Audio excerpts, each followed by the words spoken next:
I was sitting at my desk on a Thursday afternoon, staring at spreadsheets that blurred together after 8 hours of data entry, when my phone vibrated against the wooden surface.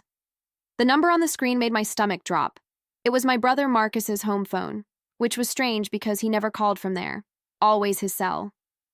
But what really made my hands shake as I answered was the time. 3:15 in the afternoon. School had just let out. "Hello?" I said, trying to keep my voice steady. What I heard next changed everything. It was Emma, my 6-year-old niece, and she was crying so hard I could barely understand her words. Emma said, "Auntie Diane? Auntie, can you come get me? I'm all alone and I'm so hungry and I don't know where Daddy is." My heart stopped. I pressed the phone harder against my ear, my other hand already reaching for my purse. "Emma, sweetheart, where are you? Are you at home?" Emma replied, "Yes. I got off the bus and nobody was here. The door was locked, but I used the key under the flower pot like Daddy showed me for emergencies. But Auntie, there's no food and I'm scared and it's getting dark soon." It wasn't getting dark. It was barely past 3. But to a 6-year-old alone in an empty house, I imagined every shadow looked like nightfall. "I'm coming right now, baby. Right now. Can you lock the door and sit on the couch? Don't open it for anyone but me, okay?" Emma whispered. "Okay." I grabbed my things and practically ran out of the office. My manager, Patricia, looked up from her computer with concern. Patricia asked, "Diane, are you all right?" "Family emergency. I have to go." I didn't wait for a response. The drive to Marcus's house normally took 25 minutes. I made it in 15, running 2 yellow lights and praying no cops were around. My mind was racing faster than my car. Where was Marcus?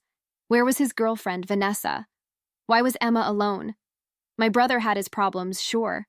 We all did. But leaving Emma alone? That wasn't like him.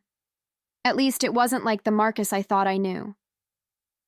I pulled into the driveway of the small ranch house they rented on Oakwood Street. It looked normal from the outside. The grass needed mowing, but that was typical. Marcus worked 2 jobs and barely had time to sleep, let alone do yard work. I rushed to the door and knocked. "Emma? Honey, it's Auntie Diane." I heard little footsteps running, then the click of the lock. The door opened, and there she was. My beautiful niece, with her curly brown hair in messy pigtails, her school uniform wrinkled, her face streaked with tears. She threw herself into my arms. Emma cried, "You came." "Of course I came, baby." Of course I did. I held her tight, feeling her small body shaking against mine. Then I looked over her head into the house, and my heart sank even further. The living room was a disaster. Not just messy, but the kind of chaos that spoke of something seriously wrong. Empty takeout containers covered the coffee table. A pile of unopened mail sat on the floor. The kitchen visible beyond was worse. Dirty dishes filled the sink and counter. The trash can was overflowing. And when I opened the refrigerator, I found exactly what Emma had said. Nothing. Well, almost nothing. A half-empty gallon of milk that smelled sour, some condiments, and a moldy container of something I couldn't identify. "Emma, when did you eat last?" She thought about it, her little face scrunched in concentration.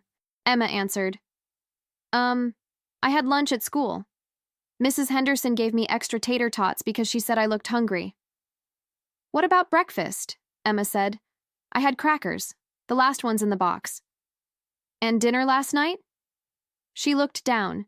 Emma replied, "Daddy brought home pizza, but he said I could only have 1 slice because we had to make it last. 1 slice of pizza for a growing 6-year-old. Crackers for breakfast." I felt rage building in my chest, hot and fierce. Where the hell was my brother? I pulled out my phone and called Marcus. It went straight to voicemail.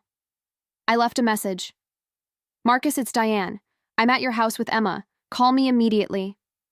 Then I tried Vanessa. Same thing. Voicemail. "Emma, sweetie, I need you to tell me something very important, okay? When did you last see Daddy?" She climbed onto the couch, pulling her knees to her chest. Emma said, "He was here this morning. He said he had to go to work early and that Vanessa would be here when I got home from school. He promised." "And Vanessa didn't come?" Emma shook her head. she replied. I waited and waited. I called Daddy's phone like he taught me, but he didn't answer. That's when I called you. Smart girl. At least Marcus had taught her that much. I sat down next to her and pulled her close. You did exactly the right thing, baby. I'm so proud of you. But inside, I was terrified. This wasn't just a mistake or bad timing. Something was very wrong. I'd known Marcus was struggling. We'd grown up in foster care after our mom died when I was 12 and he was 8. We'd been split up, sent to different homes. I'd managed to stay in one place, finish school, build a life. Marcus had bounced around, never quite finding his footing. But he'd always tried to do right by Emma after her mom left when Emma was just a baby. I'd been so focused on my own life, my own problems. I worked 60 hours a week between my office job and weekend shifts at a retail store, trying to pay off student loans and save for a better apartment. I sent Marcus money when I could. I came by for birthdays and holidays. But I hadn't really looked. I hadn't seen what was happening right in front of me. Emma said softly, Auntie, my tummy hurts. That snapped me back to the present. Okay, baby, let's get you something to eat. How about we go to the grocery store and then come back here? Emma asked, Can we get mac and cheese, the kind with the powder? We can get whatever you want. At the grocery store, I filled the cart with essentials. Bread, peanut butter, jelly, mac and cheese, chicken nuggets, apples, bananas, yogurt, cereal, milk, orange juice. Emma sat in the cart's child seat, pointing at things she liked. Her tears finally stopped. Other shoppers smiled at us, probably thinking we were just an aunt and niece on a fun shopping trip. They didn't know I was buying this food because my niece had been starving in an empty house. The bill came to $123.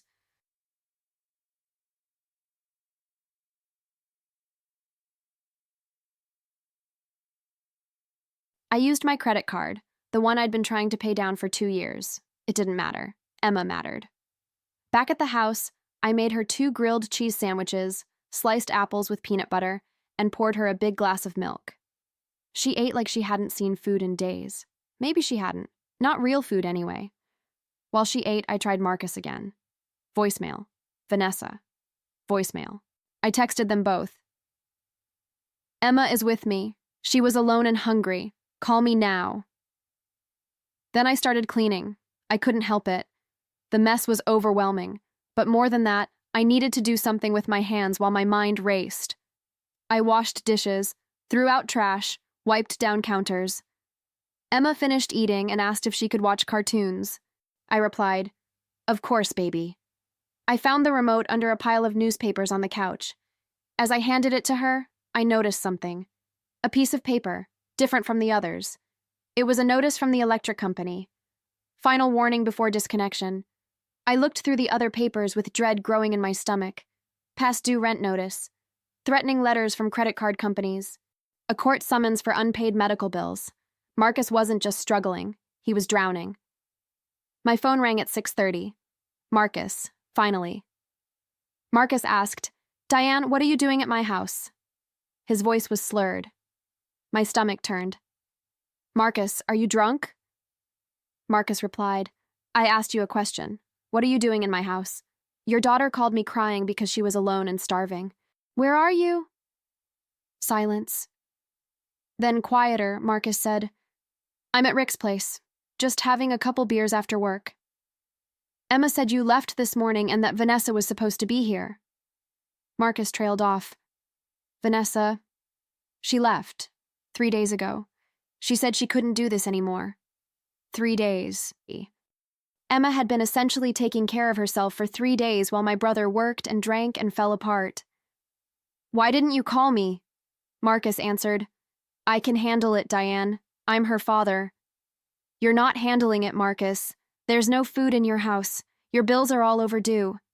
Emma could have been seriously hurt or worse. What if there'd been a fire? What if someone broke in? Marcus snapped. Don't lecture me. You think you're so much better than me? You got lucky, that's all. You got the good foster home. You got the breaks. I've been fighting my whole life. The old wound. The one that had never healed between us. The guilt I carried for having it easier while he suffered. But not this time. Not with Emma's safety at stake. I don't care about any of that right now, Marcus. I care about your daughter who is 6 years old and was terrified and hungry. Get it together. Come home. Be her father. He hung up on me. I stood there in the kitchen, shaking with anger and fear and something else. Responsibility. The weight of it settled on my shoulders like a heavy coat.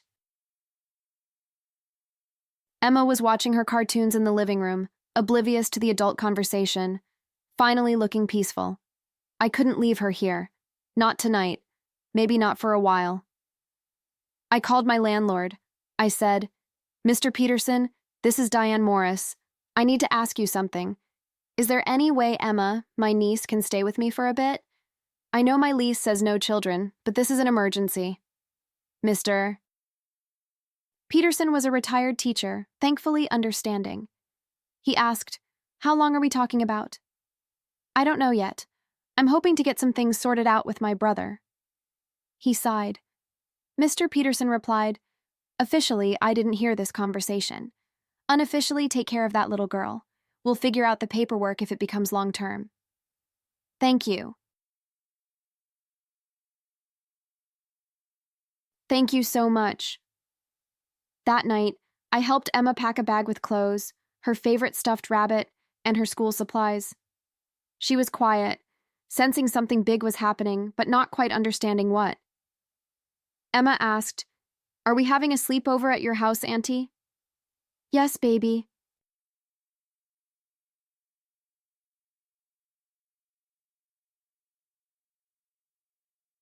"A sleepover?" Emma questioned. "For how long?" I knelt down to her level, looking into those brown eyes so much like Marcus's, like mine. "I don't know yet, but however long it is, you're safe with me. I promise you that." She hugged me. Emma said, "I like staying with you. You have the good cereal." I laughed despite everything. Kids had a way of finding light in the darkest situations. My apartment was tiny, a studio barely big enough for one person, let alone two. But we made it work that first night. Emma slept in my bed while I took the couch. She fell asleep quickly, exhausted from the emotional day. I lay awake on the couch, staring at the ceiling, wondering what I'd just done. I wasn't equipped for this. I worked all the time. I could barely take care of myself. I'd never wanted kids, had actively avoided relationships because I was too damaged from my childhood to trust anyone enough to build a family. And now I had a 6-year-old depending on me. But when I looked over at her sleeping face, peaceful and trusting, something shifted in my chest. Maybe I wasn't equipped. Maybe I would fail. But I had to try. Because nobody had tried hard enough for me and Marcus when we were kids, and I'd be damned if I let that cycle continue with Emma. The next morning was chaos. I woke Emma up at 6, earlier than she was used to. We had to get ready fast because I had to drop her at school on my way to work. She was groggy and confused, asking for her dad. I helped her get dressed, made her breakfast, French toast because I'd bought eggs and bread the night before, and rushed us both out the door. At school, I walked her to the office. The secretary, Mrs. Yang, looked surprised to see me instead of Marcus. Mrs. Yang greeted us. "Good morning, Emma. Is your dad okay?" "I'm her aunt, Diane Morris."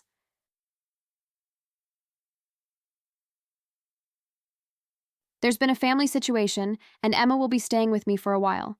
I need to update her emergency contact information." Mrs. Yang's expression shifted to concern. She said, "Of course. Let me get the forms. Emma, sweetie, why don't you head to your classroom? You're not late yet." Emma hugged me goodbye, and I held her a little tighter than necessary. "I'll be here at 3 to pick you up, okay? Right when school ends." Emma asked, "Promise?" "I promise." After she left, Mrs. Yang handed me the forms. She mentioned, "Is Emma okay? We've noticed she's been coming to school without breakfast lately. Seems tired." The guilt hit me fresh. "She's okay. She will be okay. Things have been difficult at home, but I'm stepping in to help." Mrs. Yang offered, "If you need resources, we have a social worker on staff. Food assistance, counseling for Emma if she needs it." I took the social worker's card with shaking hands. This was real. This was my life now. "Thank you." At work, I couldn't concentrate. Patricia called me into her office mid-morning. Patricia said, "Diane, I need to know if everything is all right. You've been distracted, and yesterday you left without explanation." I'd always kept my personal life private at work, but now I didn't have that luxury. "My niece is staying with me temporarily. Her father, my brother, is going through some things. Yesterday was an emergency. I'm sorry for leaving abruptly." Patricia leaned back in her chair, studying me. She was in her 50s, professional, but not unkind. Patricia asked, "How temporary are we talking?" "I honestly don't know." Patricia questioned, "Will this affect your work schedule?" "I'll have to leave exactly at 5 to pick her up from school, and I can't stay late or come in early anymore, but I'll work through lunch to make up the time." She nodded slowly. Patricia stated, "Okay. We'll make it work. But Diane, I need you focused when you're here. Can you do that?" "Yes, I can do that." It was a lie. I couldn't focus. My mind was on Emma all day, wondering if she was okay, if she was eating lunch, if the other kids were being nice to her. At 3, I left work exactly on time, ignoring the pointed look from a coworker who regularly stayed until 6 or 7. I didn't care. Emma was waiting. She ran to me when she saw me outside the school, her backpack bouncing. Emma exclaimed, "You came! I told you I would." Emma said matter-of-factly, "I know, but I was still worried." She'd learned not to trust promises. That became our routine.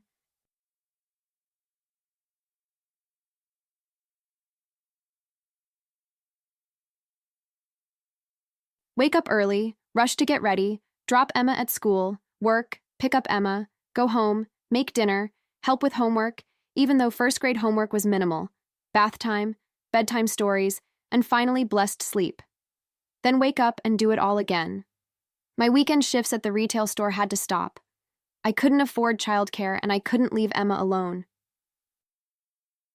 My manager there, Tom, wasn't as understanding as Patricia.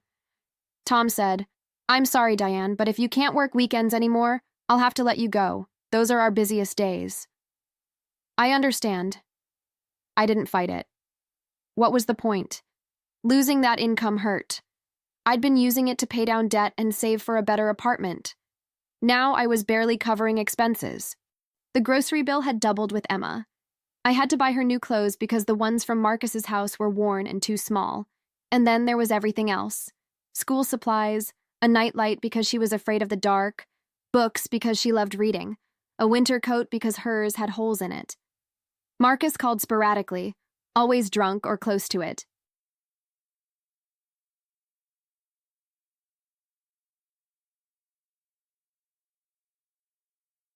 Sometimes apologetic, promising to get Emma soon, other times angry, accusing me of stealing his daughter. I tried to get him to visit, to see Emma, but he always had excuses. He was working, he was busy, he wasn't ready. 2 weeks after Emma came to stay with me, I got a call from a number I didn't recognize. A woman's voice, official and clipped. The woman asked, "Is this Diane Morris?" "Yes." She identified herself. "This is Jennifer Park from Child Protective Services. I need to schedule a home visit regarding Emma Collins, who I understand is residing with you." My blood ran cold. "Who called you?" Jennifer replied, "I can't disclose that information." "But we received a report that Emma was found alone and neglected, and that she's now living with you without proper custody arrangements."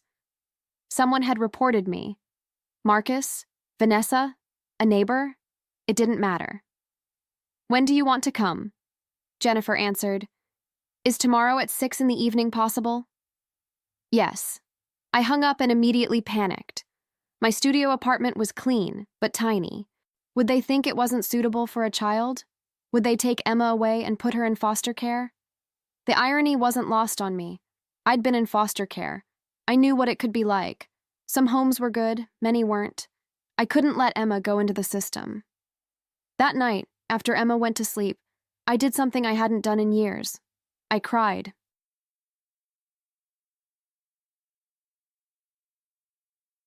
Not quiet tears, but full-body sobs that shook my whole frame.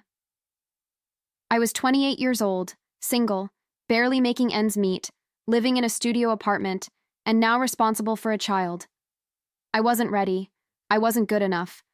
I was going to fail Emma just like everyone had failed me and Marcus. But when I finally stopped crying, something else emerged. Determination. Maybe I wasn't ready. Maybe I wasn't good enough yet, but I could become good enough. I had to. The next day, I called in sick to work for the first time in 3 years. I spent the entire day preparing for the home visit. I bought a folding divider to create a separate space for Emma in the studio. I bought her a small bookshelf for her things. I made sure the apartment was spotless.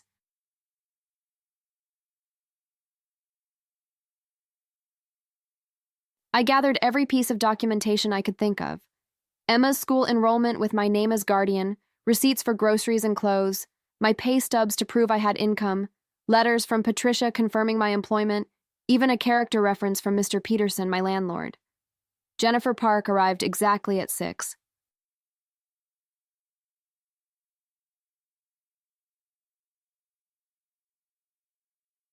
She was younger than I expected, maybe in her mid-30s, with kind eyes but a professional demeanor that didn't invite familiarity. Emma was doing homework at the small table that served as both dining area and desk. "Emma, this is Miss Park. She just wants to talk to us for a bit, okay?" Emma looked up, wary. Emma asked, "Am I in trouble?" "No, sweetie." Nobody's in trouble. For the next hour, Jennifer asked questions. She spoke with Emma alone, then with me. She inspected the apartment, looked at Emma's makeshift bedroom area, asked about school, food, routine, Marcus, everything. I answered honestly, holding nothing back. Yes, Marcus had a drinking problem. Yes, Emma had been neglected. Yes, I'd taken her without formal custody. Yes, I was struggling financially. But also yes, Emma was safe, fed, going to school, and happy. When Jennifer finally closed her notebook, I couldn't read her expression. Jennifer stated, "Miss Morris, I'm going to be frank with you. This living situation is not ideal.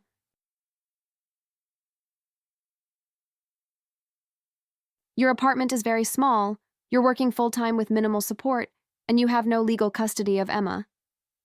My heart sank. "Are you taking her?" Jennifer clarified, "I didn't say that. What I'm saying is that we need to formalize this arrangement. You need to file for temporary guardianship. Marcus needs to agree, or we need to go to court."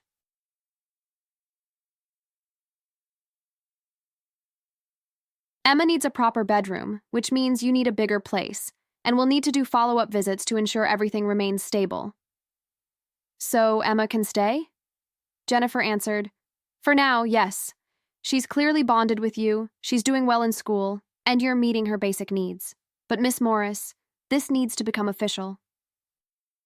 I'm giving you 60 days to file the paperwork and improve the living situation.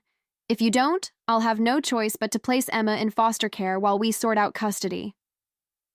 60 days. 2 months to get my life together enough to keep Emma. It felt impossible and necessary all at once. After Jennifer left, I sat down with Emma. "Baby, we need to talk about something important." She put down her colored pencils and looked at me with those serious brown eyes. Emma asked, "Am I going to live with you forever now?" "I don't know about forever, but for a while, yes. Is that okay with you?" She thought about it, then nodded. Emma said, "I miss Daddy, but I like being here. You always have food, and you help me with my homework, and you read me stories every night. Such simple things. Food, homework help, bedtime stories, the basics that every child deserved, but not every child got. I like having you here too," Emma whispered. "Auntie Diane, can I tell you something?" "Anything," Emma confided. "Sometimes at Daddy's house I was scared." Not just that last day, but lots of days. Daddy would sleep, and I couldn't wake him up. Or he'd be really sad and just sit on the couch staring at nothing. And when Vanessa was there, they'd fight a lot, and she'd yell mean things. I pulled her into my lap, this little girl who'd seen too much. You don't have to be scared anymore.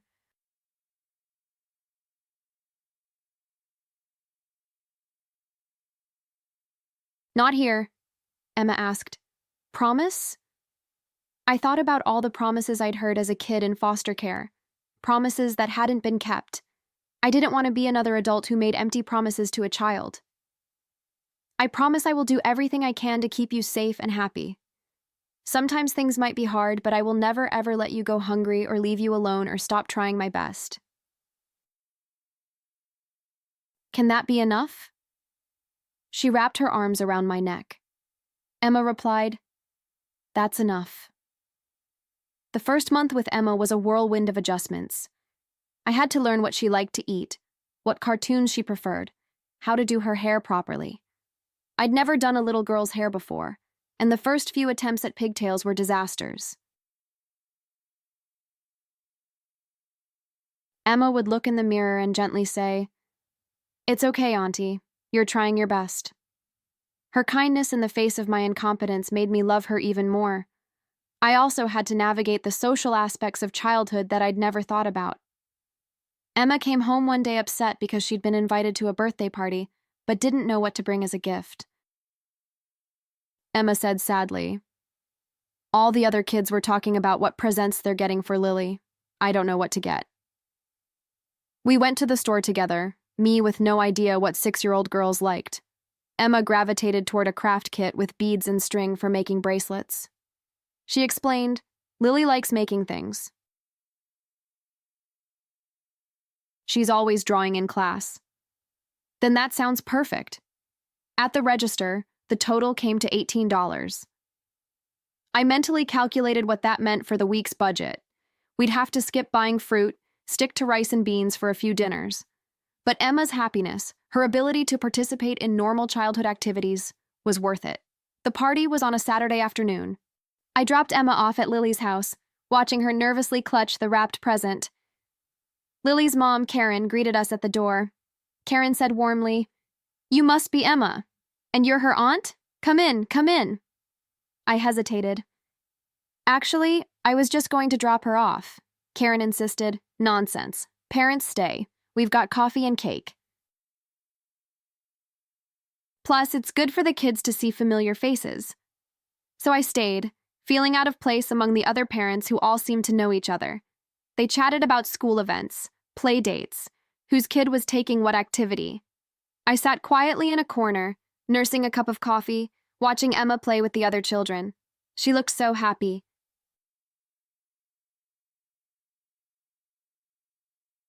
Running around with kids her age, laughing, playing games. For a moment, she was just a normal kid at a normal birthday party. Not a child who'd been neglected. Not a child in a makeshift custody arrangement.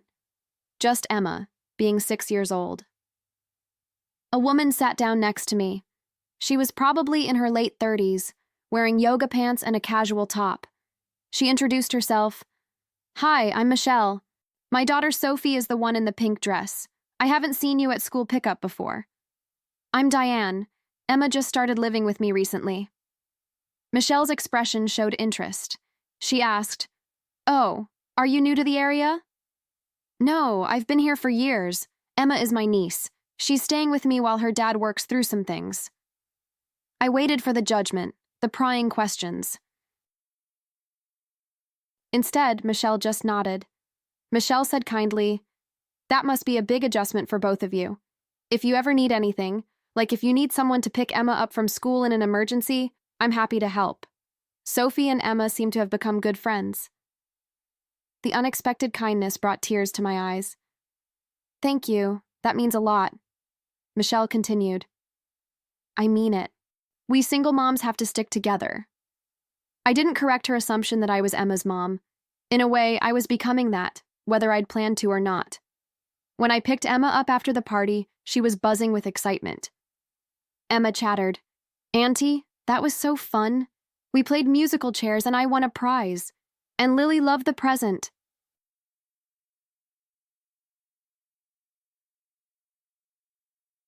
She said she wants to make bracelets with me at recess. Watching her enthusiasm, Seeing her finally have normal childhood experiences made every struggle worth it. That weekend, I did what I should have done weeks ago. I called my brother and told him we needed to talk in person, sober. Surprisingly, he agreed.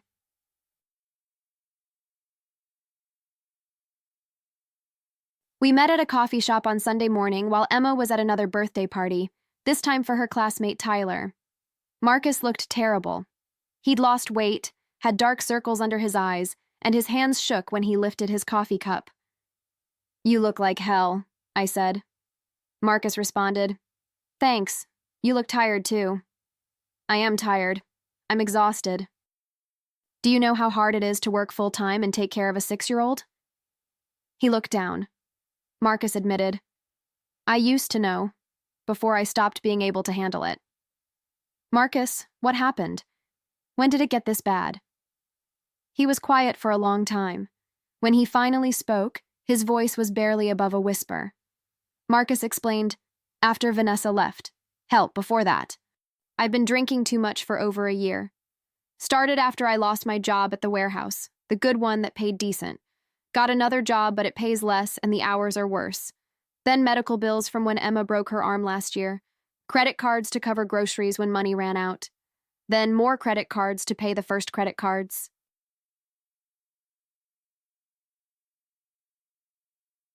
It spiraled.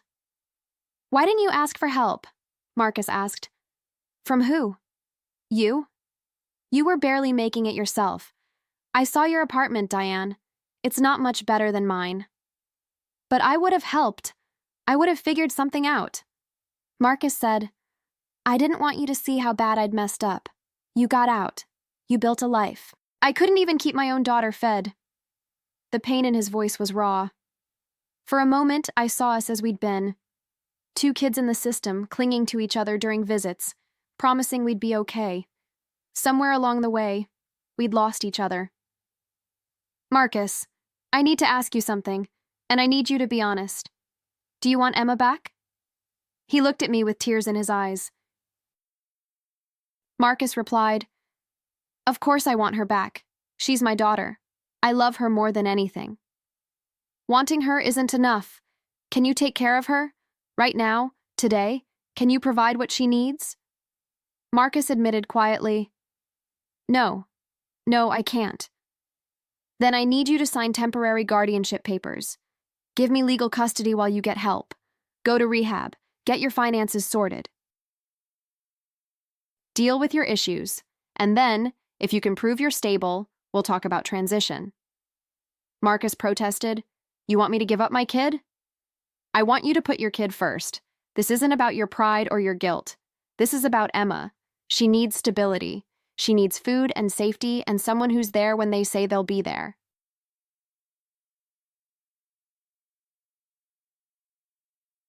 "Can you give her that right now?" He broke down then, crying into his hands. Marcus sobbed, "I'm such a failure, just like Dad was." Our father had been an alcoholic too, lost to the bottle before we even went into foster care. "You're not Dad.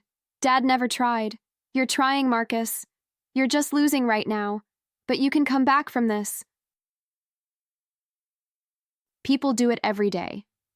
Marcus asked fearfully. "What if I can't?" "Then at least Emma will be okay. And that has to be enough." It took another week of conversations, but Marcus finally agreed. We went to a lawyer, paid for with money I borrowed from Patricia, who insisted it was a no-interest loan, and filed for temporary guardianship. Marcus signed the papers with shaking hands. The judge approved it within 2 weeks.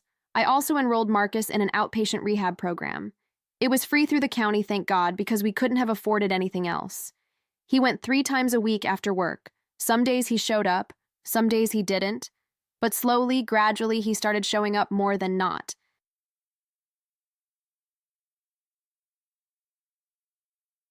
While Marcus worked on himself, I worked on creating a life that could sustain Emma and me.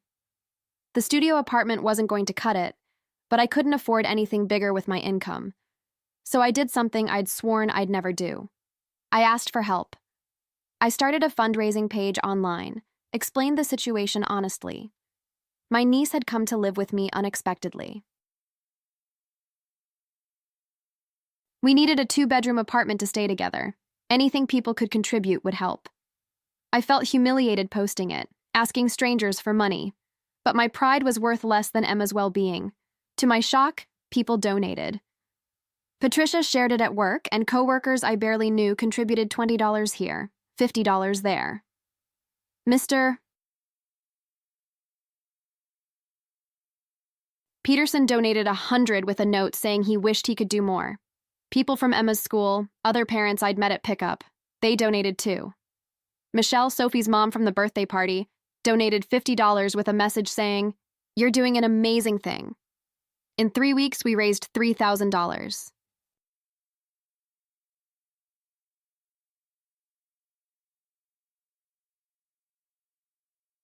Not enough for everything we needed, but enough for a security deposit and first month's rent on a modest 2-bedroom apartment in a decent neighborhood. We moved in on a Saturday in November, 3 months after that phone call that changed everything. Emma ran from room to room in excitement. Emma exclaimed, "I have my own room, Auntie. My own actual room." "You sure do, baby." We didn't have much furniture. My old bed went in Emma's room. I bought an air mattress for myself temporarily, card table and folding chairs for the kitchen, but it was ours, and it was enough.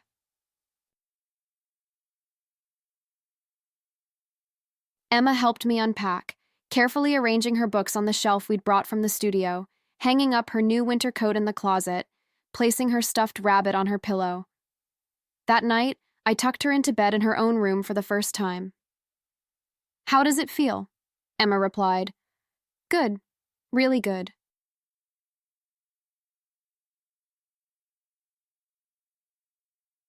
"But Auntie Diane, can I ask you something?" "Always." Emma questioned hesitantly. "Are you happy I'm here? I know I made your life really different and harder."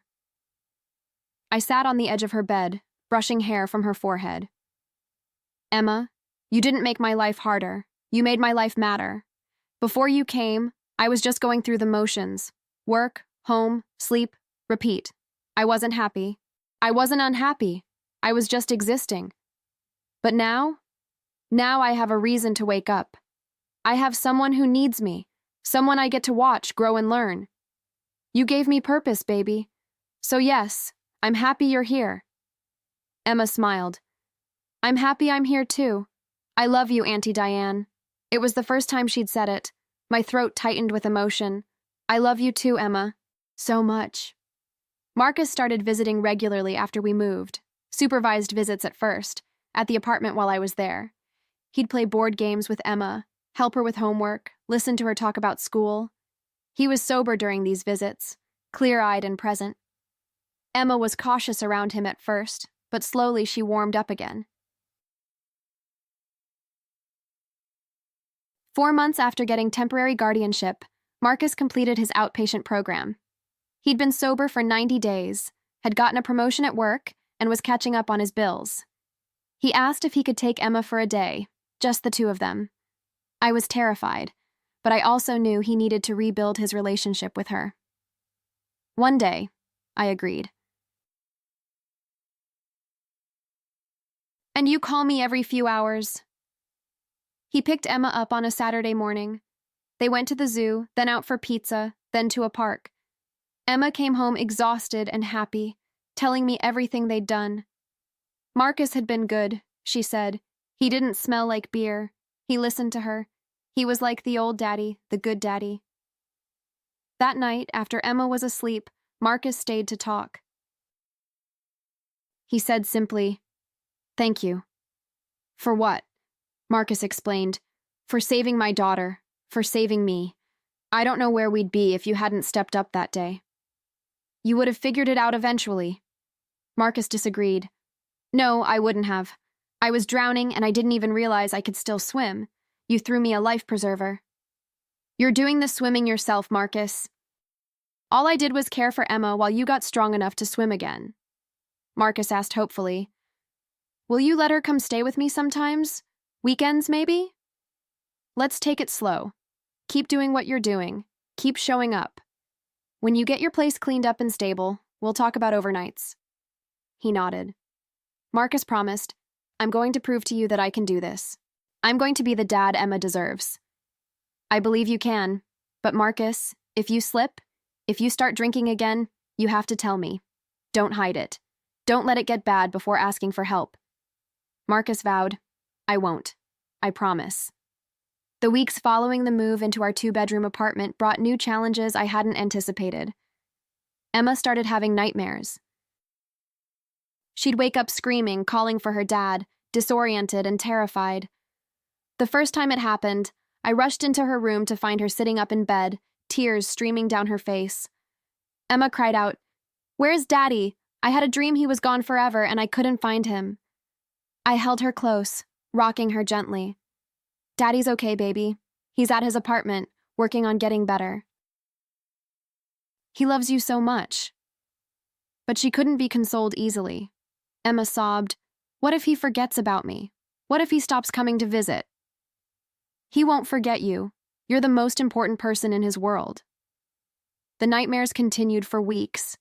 Some nights she'd wake up multiple times. I'd sit with her, reading stories or singing soft songs my foster mother used to sing to me when I couldn't sleep. Those were the songs that had made me feel safe when nothing else did, and I hoped they'd do the same for Emma. During this time, I also noticed Emma was struggling at school in ways that hadn't been obvious before. Her teacher, Mrs. Rodriguez, called me in for a conference. We sat in tiny chairs meant for first graders, and she pulled out a folder of Emma's work. Mrs. Rodriguez began gently, "Ms. Morris, I wanted to talk to you about some concerns. Emma's academically on track, but I'm noticing behavioral issues. She's become possessive of me, gets upset when I help other students. Yesterday, she had a complete meltdown when another child sat in what she considers her spot at the reading circle." My heart sank. I didn't know. She hasn't mentioned any problems. Mrs. Rodriguez continued, "I think Emma's experiencing attachment anxiety. Given what you've shared about her home situation, this makes sense. She's afraid of losing the people she depends on. The school counselor, Ms. Chen, would like to start seeing Emma once a week." "Yes, of course, whatever she needs." That evening, I sat Emma down for a difficult conversation. I said carefully, "Baby, Mrs. Rodriguez told me you've been having some hard feelings at school. Want to talk about it?" Emma looked down at her hands. She mumbled, "I don't like when Mrs. Rodriguez talks to other kids. She's supposed to be my teacher." "She is your teacher, but she's also the teacher for everyone in your class."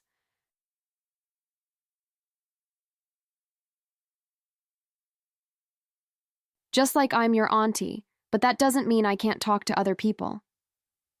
Emma's eyes filled with tears. She confessed, "But what if you start liking other people more than me? What if you decide I'm too much trouble and you don't want me anymore?" The fear in her voice broke my heart.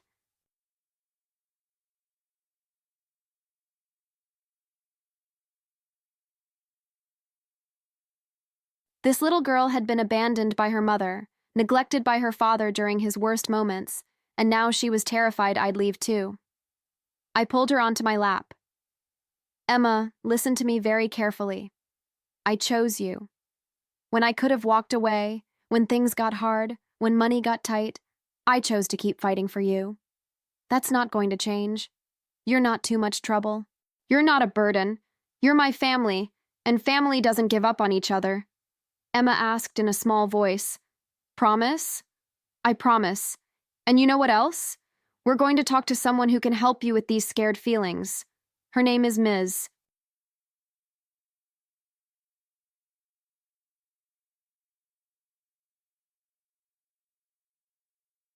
Chen, and she's really good at helping kids feel less worried." Starting therapy for Emma meant adding another commitment to our already packed schedule. Every Wednesday at 4, I'd pick her up early from school and drive 20 minutes to Ms. Chen's office. The first few sessions, Emma was reluctant, hiding behind me and refusing to talk. But Ms. Chen was patient and skilled. She used play therapy, letting Emma express her feelings through dolls and drawings. After the 4th session, Ms. Chen asked to speak with me privately while Emma played in the waiting room. Ms. Chen explained, Emma's making progress, but she needs consistency right now more than anything. She needs to know that her life is predictable, that the people she depends on will be there. That means you need to be incredibly reliable. No last-minute changes, no broken promises, even small ones. I understand. Ms. Chen added, I also want to talk about Marcus. Emma has very conflicted feelings about her father. She loves him, but she's also angry with him. That's normal and healthy. Don't try to make her feel differently about him. Let her have her feelings. This advice proved crucial during one of Marcus's visits. He'd been doing well, showing up sober and engaged. But one Saturday, he was supposed to take Emma to the park, and he called 30 minutes before pickup time. Marcus said, his voice strained, Diane, I can't make it today. Something came up at work. Something came up. The same excuse I'd heard 100 times growing up when foster parents canceled visits with my brother. Marcus, you promised Emma. She's been excited about this all week. He got defensive. Marcus snapped, I said something came up. I can't help it if my boss needs me to cover a shift. Then you tell her yourself. You call her and explain why you're breaking your promise. Silence. Then quieter, Marcus said, Can't you just tell her I'm sick or something? No, I won't lie to her. You made a commitment. If you're breaking it, you own it. He hung up. 10 minutes later, he called back. Marcus admitted, Okay, let me talk to her. I handed the phone to Emma, who'd been sitting on the couch in her jacket, ready to go. I watched her face fall as Marcus explained. Emma said quietly, Okay, Daddy, I understand. She handed the phone back to me and went to her room without a word. I found her a few minutes later, crying into her stuffed rabbit. I sat on the edge of her bed, not sure what to say. Emma looked at me with red eyes. She asked, Why does Daddy keep doing this? I chose my words carefully. Your daddy loves you very much. But he's still learning how to be the dad you deserve. Sometimes he makes mistakes. Emma said, her voice harder than I'd ever heard it. I hate him. You don't hate him. You're angry with him. That's different. She shook her head violently. Emma insisted, No, I hate him. He always says he's coming and then he doesn't. He always promises things and then he breaks his promises. Why can't he just be normal like other daddies? I let her cry, let her rage. Ms. Chen had said not to minimize her feelings, so I didn't. When she finally calmed down, I asked, What would help you feel better right now? Emma thought about it. She suggested, Can we make cookies? The chocolate chip ones? We can absolutely make cookies. We spent the afternoon baking. Emma measured ingredients, mixed batter, carefully placed dough on the cookie sheet. As we worked, she talked more about her feelings. Emma said, Auntie Diane, I don't really hate Daddy. I'm just sad. I know, baby, she continued. Sometimes I think it's my fault. Like, if I was better or less trouble, he wouldn't have started drinking. I stopped what I was doing and knelt down to her level. Emma, look at me. Your daddy's problems have nothing to do with you. Adults make their own choices. The things that happened aren't your fault. Not any of it. Emma asked, Are you sure? I'm absolutely sure. You're a wonderful, smart, kind little girl. Your daddy's addiction is about his own pain, not about anything you did or didn't do. That conversation marked a turning point. Emma started opening up more in therapy, working through her feelings about Marcus, about her absent mother, about the fear and uncertainty that had defined her early years. Progress wasn't linear. There were good days and setbacks, but slowly she was healing. Meanwhile, I was dealing with my own challenges. Work had become increasingly stressful. My company was going through restructuring, and there were rumors of layoffs. Patricia pulled me aside one afternoon. Patricia said seriously, Diane, I need to be honest with you. Your name came up in the discussions about cuts. My blood ran cold. What? Why? I've been here for 6 years. My performance reviews are good. Patricia explained reluctantly, It's not about performance. It's about flexibility. You leave at 5 sharp every day. You can't work late, you can't travel. In a company that values people who can be available 24/7, that makes you vulnerable. I have a child to take care of. I thought you understood that. Patricia assured me. I do understand. And I'm fighting for you, but you need to be prepared. If layoffs happen, you might be affected. The anxiety this created was overwhelming. If I lost my job, how would I pay rent? How would I feed Emma? I'd burned through my savings on the apartment deposit and lawyer fees. I had maybe $1,000 in my emergency fund, enough for a month if I was incredibly careful.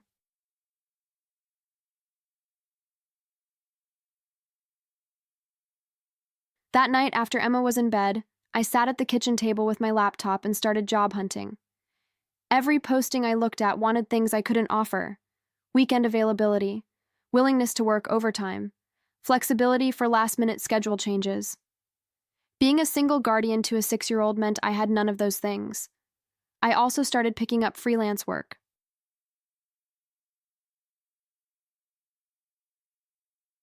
Data entry projects I could do after Emma went to bed.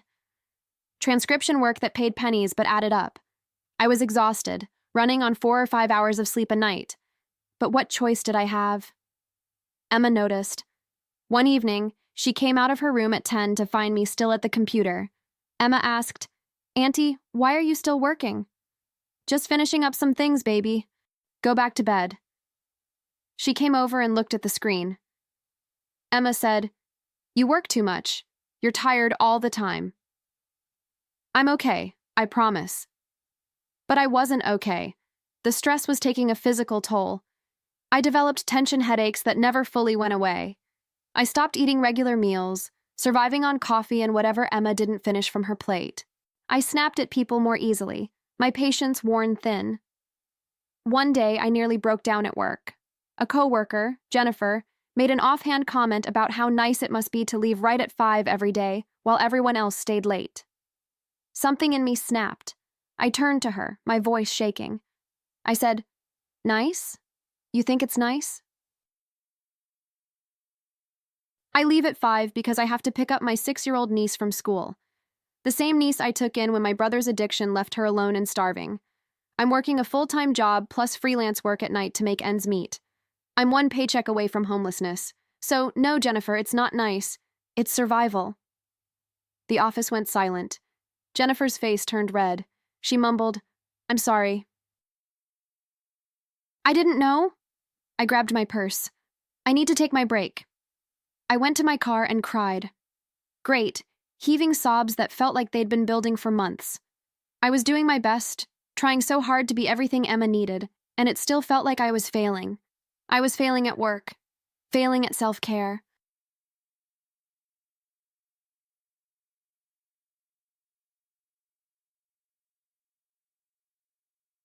Failing to maintain any kind of social life or personal identity beyond being Emma's guardian. When I finally composed myself and went back inside, Patricia was waiting by my desk. Patricia said gently, "Come to my office." I followed her, expecting to be reprimanded for my outburst. Instead, she closed the door and handed me a tissue. Patricia began, "Diane, I'm going to tell you something I probably shouldn't. The layoffs are happening next month. Your position is safe. I made sure of it." Relief flooded through me.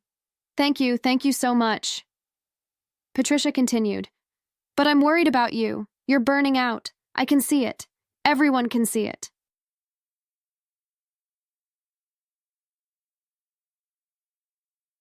"You can't keep going like this." "I don't have a choice," Patricia challenged. "Don't you? Have you looked into assistance programs? Food stamps? Childcare subsidies? Anything?" I shook my head. "I make too much to qualify for most things," Patricia suggested. "What about asking Marcus to help financially? Even a little bit?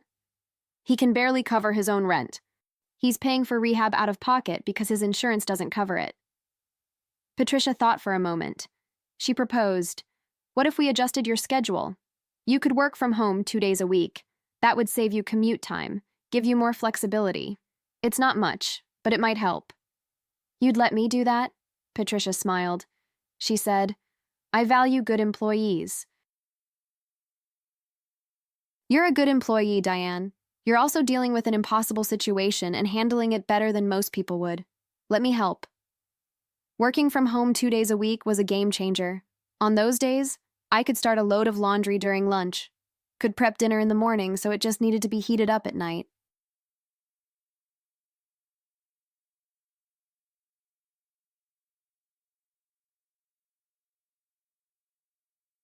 Could pick Emma up and be home in 10 minutes instead of fighting traffic for 30. The extra time and reduced stress helped, but I was still stretched incredibly thin. And then, just when I thought things might stabilize, Emma got sick. It started with a cough, then a fever. Then she was up all night, her breathing raspy and labored. By morning, I was terrified. I called the pediatrician's office as soon as they opened. The nurse said, "Bring her in immediately. Those symptoms could be pneumonia." At the doctor's office, they did chest x-rays and blood work. The diagnosis was bronchitis, not quite pneumonia, but serious enough that Emma needed antibiotics and needed to stay home from school for at least a week. A week.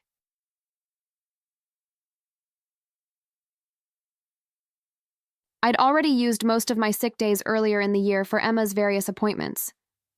I called Patricia from the doctor's office. I explained, "Patricia, Emma's really sick. She can't go to school for a week. I know I don't have the sick time, but I don't know what else to do." Patricia didn't hesitate. She said, "Take the time. We'll figure it out." Can you work from home while caring for her? I'll try. Caring for a sick child while trying to work was nearly impossible. Emma needed medicine every 4 hours. She was clingy and miserable, wanting to be held constantly. She couldn't sleep well, which meant I couldn't sleep. I'd set her up on the couch with blankets and cartoons, then try to work on my laptop at the kitchen table. But every few minutes, she'd call out for me. Emma would say, "Auntie, I don't feel good." I'd go to her, check her temperature, give her medicine, hold her hand until she settled. Then back to work for another few minutes before she needed me again. By day 3, I was running on empty. I'd submitted maybe half the work I should have. I hadn't showered in 2 days. The apartment was a mess. I was surviving on coffee and whatever crackers Emma felt like eating. That's when Marcus called. Marcus asked, "Hey, how's Emma doing? I heard she's sick." "She has bronchitis. She's miserable." There was a pause. Then Marcus offered, "Do you need help? I could come over, sit with her while you get some work done or take a nap or something." I was so tired I wanted to cry. "Really? You'd do that?" Marcus said firmly. "She's my daughter. Of course I'd do that." An hour later, Marcus showed up with soup from the deli Emma liked and a stuffed animal, a small brown bear. Emma's face lit up when she saw him despite feeling awful. Emma said weakly, "Daddy, you came." Marcus sat with her on the couch, letting her lean against him while they watched movies. I went to my bedroom, set an alarm for 2 hours, and crashed. When I woke up, I felt almost human again. I came out to find Marcus still on the couch, Emma asleep against his chest. He looked at me and smiled. Marcus whispered, "She fell asleep about an hour ago. Didn't want to move and wake her." "Thank you for coming," Marcus replied. "I should have been helping more all along. I've been so focused on my own recovery that I forgot you're drowning too." We talked quietly while Emma slept. Marcus told me about his AA meetings, about the friends he'd made there, about his sponsor who called him every morning to make sure he was staying strong.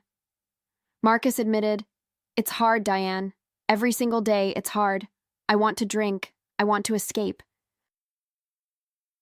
But then I think about Emma, about you, about everything I'd lose if I gave in, and I don't drink. I'm proud of you, Marcus. Really proud." He looked at his sleeping daughter. Marcus said, "I'm going to be better, not just for her, but for all of us. We're family. That has to mean something." After that week, Marcus started helping more. He'd come over one evening a week to watch Emma while I did laundry or grocery shopping, or just sat in a coffee shop by myself for an hour. He started contributing $50 a month toward Emma's expenses. It wasn't much, but it was something, and more importantly, it showed he was trying. 6 months after Emma came to live with me, we established a routine that worked. Marcus visited twice a week, had Emma for a supervised day every other weekend. He was still working on himself, still going to AA meetings, still rebuilding. Emma was thriving. Her grades were good, she'd made friends at school, and her teacher said she was a different child from the quiet, anxious girl who'd started the year. The nightmares had decreased to maybe once a week instead of every night. She was laughing more, playing more, being a kid. And me? I was different too. I'd always been independent to a fault, never letting anyone in, never asking for help. But Emma had broken down those walls.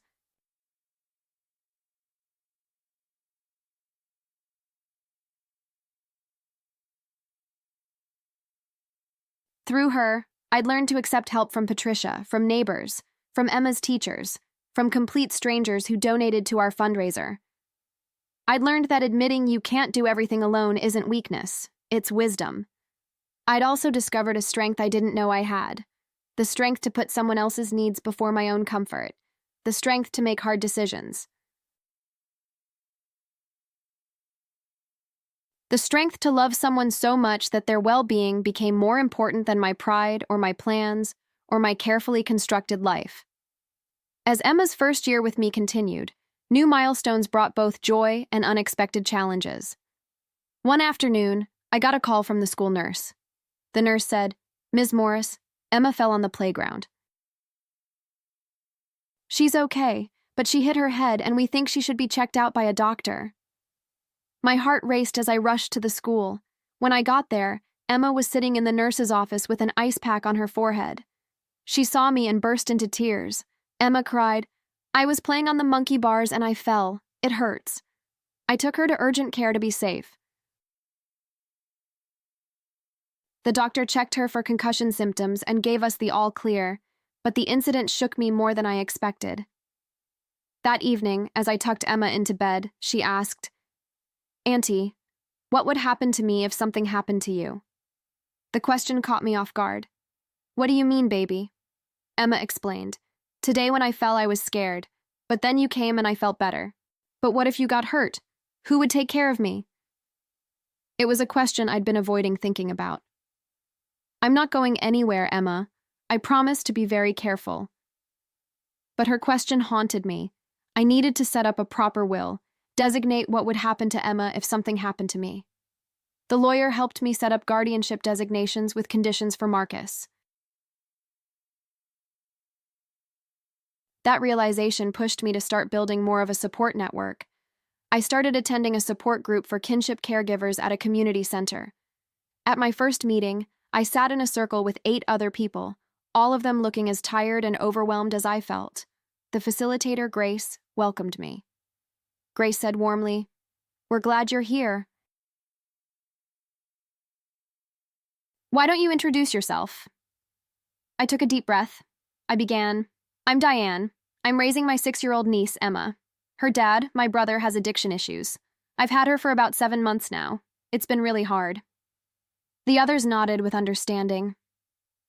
After the meeting, a grandmother named Carol gave me her phone number.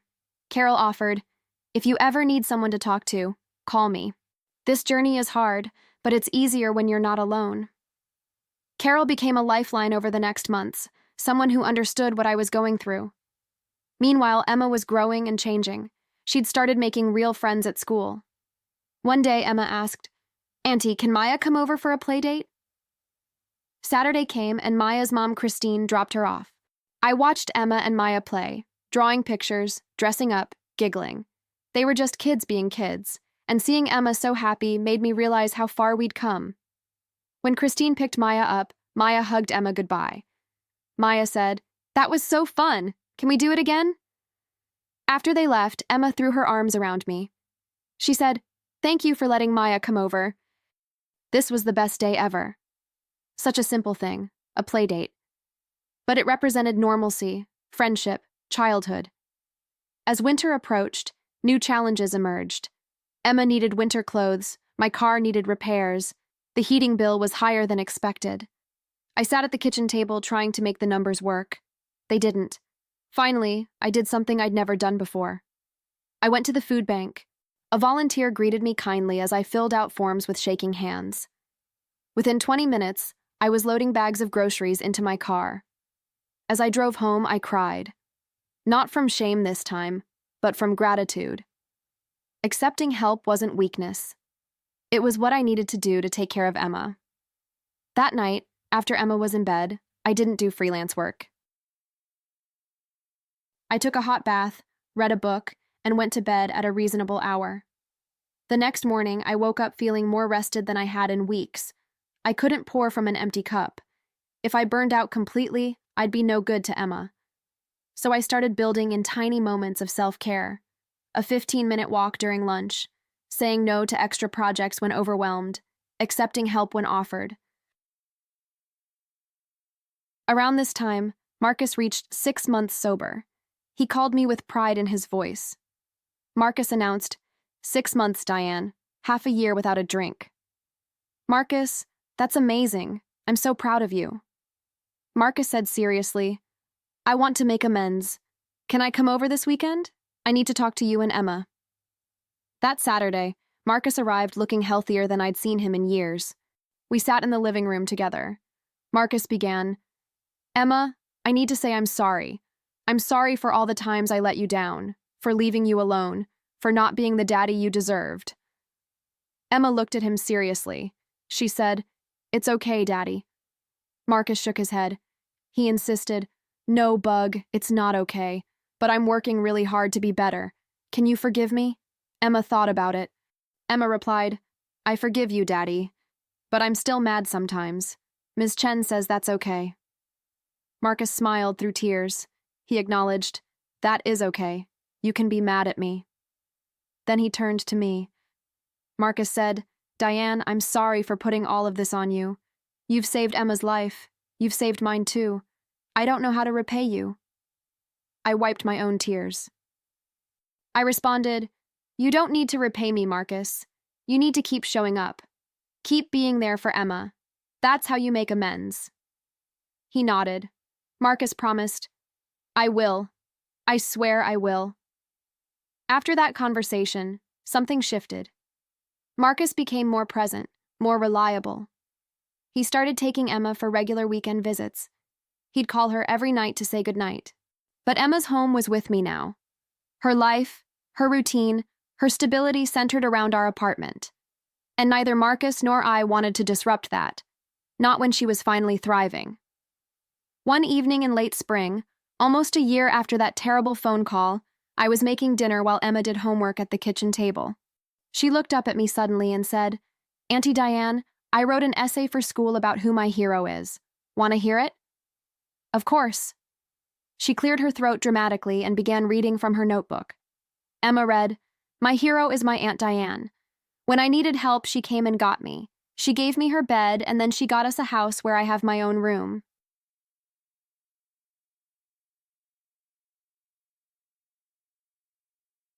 She makes me breakfast every day and packs my lunch and reads me stories at night. She helps me with homework even when she's tired from work. She taught me that family means being there when someone needs you. She taught me that it's okay to ask for help. She taught me that love means doing hard things.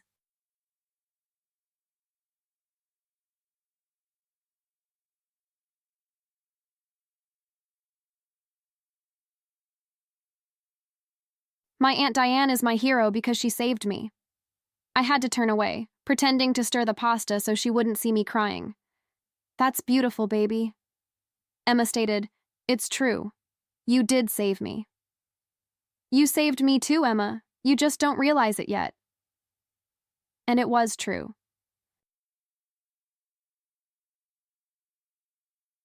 I'd spent so many years after foster care just surviving, afraid to connect too deeply with anyone because I'd learned that people leave. But Emma hadn't given me a choice. She'd needed me, and in needing me, she'd given me permission to need too. To need help, to need community, to need purpose. That phone call had terrified me. Taking Emma had overwhelmed me. The responsibility had nearly crushed me. But somehow we'd made it work. Not perfectly. There were still hard days, still moments when I questioned everything, still fears about the future. Marcus's sobriety was a day-by-day thing. Money was still tight. The apartment was still modest, but we had each other and we had something I'd never really had before, a home. Marcus eventually did get stable enough for weekend visits without supervision. A year and a half after Emma came to live with me, he moved into a clean apartment, proved he could maintain sobriety and stability, and we worked out a custody arrangement. Emma would live primarily with me during the school year, but spend summers and holidays with Marcus. It wasn't perfect, but it was working. The day Emma packed a bag to go spend her first weekend at Marcus's new place, I helped her choose which stuffed animals to bring. She was excited but also nervous. Emma asked quietly, "What if it's like before?" "Then you call me and I come get you." "But Emma, I don't think it will be."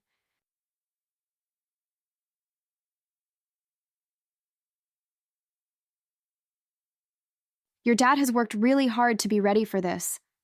Emma questioned, "Are you sure?" "I'm sure that he loves you and he's trying his best. That's all anyone can do." She hugged me tight. Emma said, "I'll miss you." "I'll miss you too, but it's just 2 days, and then you'll be back and you can tell me all about it." After Marcus picked her up, the apartment felt too quiet. I wandered from room to room, not sure what to do with myself. For the first time in a year and a half, I was alone. Really alone. No Emma asking questions, no homework to help with, no dinner to make for two. I should have felt relieved. Instead, I felt lost. I called Patricia, who'd become a real friend through all of this. "I don't know what to do with myself," I admitted. She laughed. Patricia said, "That's called having your life back, Diane. Enjoy it. Read a book, take a bath, sleep late tomorrow." "It feels weird," Patricia reassured. "It's supposed to. You've been in full-time parent mode for over a year, but this is good. You need breaks too. You can't pour from an empty cup." She was right. I needed to remember how to be just Diane sometimes, not just Auntie Diane. So I did take that bath. I did sleep late the next morning. I went to a coffee shop and read for 2 hours without interruption. And it was nice, peaceful. But I was also counting down the hours until Emma came home. When Marcus brought her back Sunday evening, she burst through the door talking a mile a minute about everything they'd done. Marcus lingered in the doorway, smiling. He reported, "She had a great time. I had a great time." "I'm glad. Same time in 2 weeks?" Marcus agreed. "Yeah. And Diane?" "Thank you. For all of it. For not giving up on us." After he left, Emma and I made dinner together, her chattering away about her weekend. As I tucked her into bed that night, she said, "Daddy's place is nice, but I like it here better. This is home." "This is home," I agreed. Always. 2 years after that phone call changed my life, I was standing in the school auditorium watching Emma perform in her second-grade play. She was a sunflower in the garden scene, and she said her one line with perfect clarity and confidence. I cheered louder than any other parent there. Marcus was sitting next to me. He'd been sober for 18 months now, had a steady job, and was slowly rebuilding his life. We'd never be as close as we were as kids.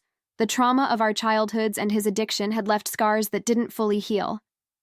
But we were family, and we were trying, and that counted for something. After the play, Emma ran to us both, her cardboard sunflower costume bouncing. Emma asked excitedly, "Did you see me? Did you see?" "You were perfect, baby," I told her. Marcus added, "The best sunflower in the whole garden." We went out for ice cream, the 3 of us. Emma sat between us in the booth, chocolate ice cream on her face, talking about how she wanted to be in every school play from now on. I looked at Marcus over her head, and for a moment, we shared a smile that said everything. We'd made it. Against all odds, we'd made it. That night, as I was tucking Emma in, she asked me something she'd asked variations of before, but never quite like this. Emma questioned, "Auntie Diane, do you ever wish you didn't have to take care of me?" "That you could still have your old life?"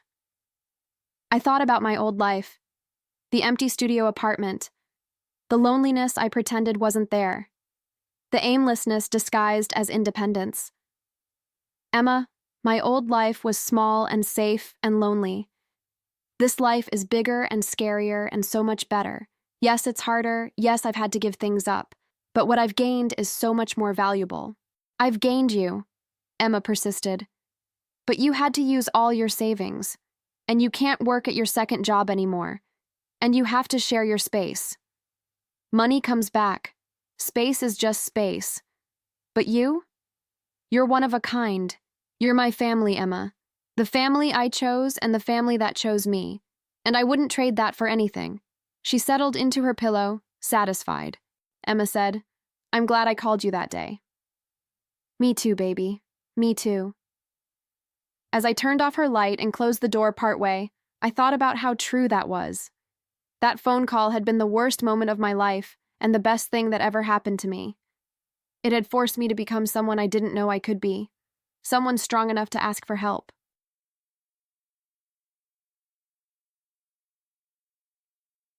Someone brave enough to love despite the risk. Someone worthy of being someone's hero. I'd saved Emma that day when I rushed over to find her alone and hungry. But the truth was, we'd saved each other. She'd given me purpose and taught me about unconditional love. I'd given her stability and shown her that she was worth fighting for. Together, we'd created something neither of us had really had before. A family built not on biology or convenience, but on choice and commitment. The journey hadn't been easy. There were still hard days ahead. Marcus's recovery was ongoing. Money would probably always be tight.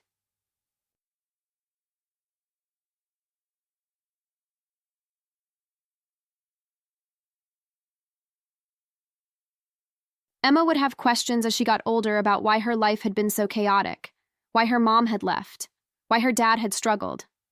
I'd have to help her navigate those difficult emotions while dealing with my own trauma and insecurities. But I wasn't afraid anymore.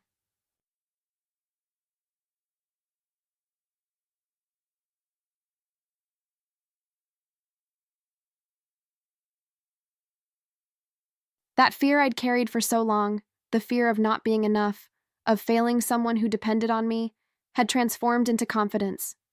Not the confidence that I'd never make mistakes, but the confidence that I could handle whatever came, that I could ask for help when I needed it, that I could keep showing up, keep trying, keep loving even when it was hard. Emma had called me that day crying and alone and hungry. I'd rushed over not knowing what I'd find, not knowing that my whole life was about to change. And now, 2 years later, I couldn't imagine my life any other way. She was mine, and I was hers. And together we were building something beautiful out of what had started as a crisis. That's the thing about life, I'd learned. Sometimes the worst phone call you ever receive leads to the best thing that ever happens to you. Sometimes the thing you think will break you actually makes you stronger. Sometimes the responsibility you never wanted becomes the purpose you didn't know you needed. Emma was sleeping peacefully in the next room, safe and fed and loved.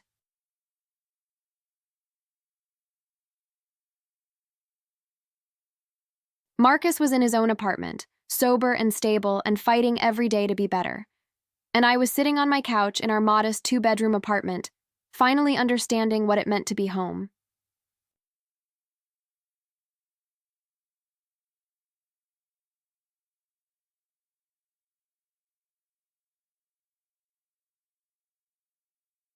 The girl who'd grown up in foster care, who'd learned not to trust or depend on anyone, who'd built walls around her heart to protect herself, had somehow become a mother figure to a little girl who needed her.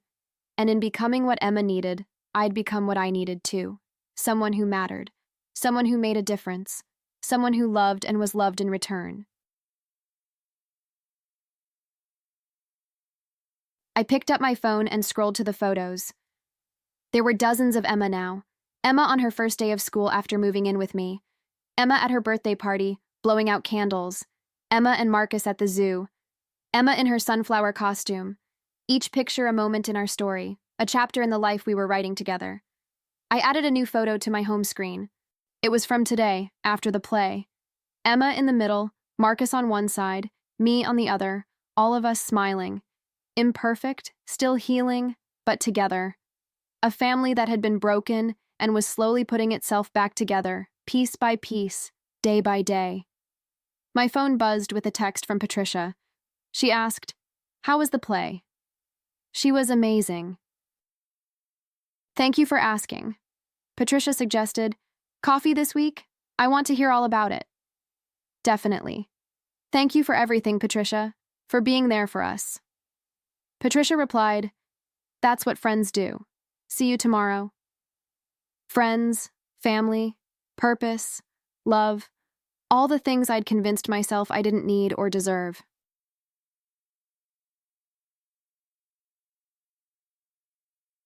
All the things that had found me anyway when I answered that phone call and heard Emma's voice asking for help. I turned off the lights and headed to bed, content in a way I'd never been before. Tomorrow I'd wake up early, make breakfast for Emma, get her ready for school, go to work, pick her up, help with homework, make dinner, read bedtime stories.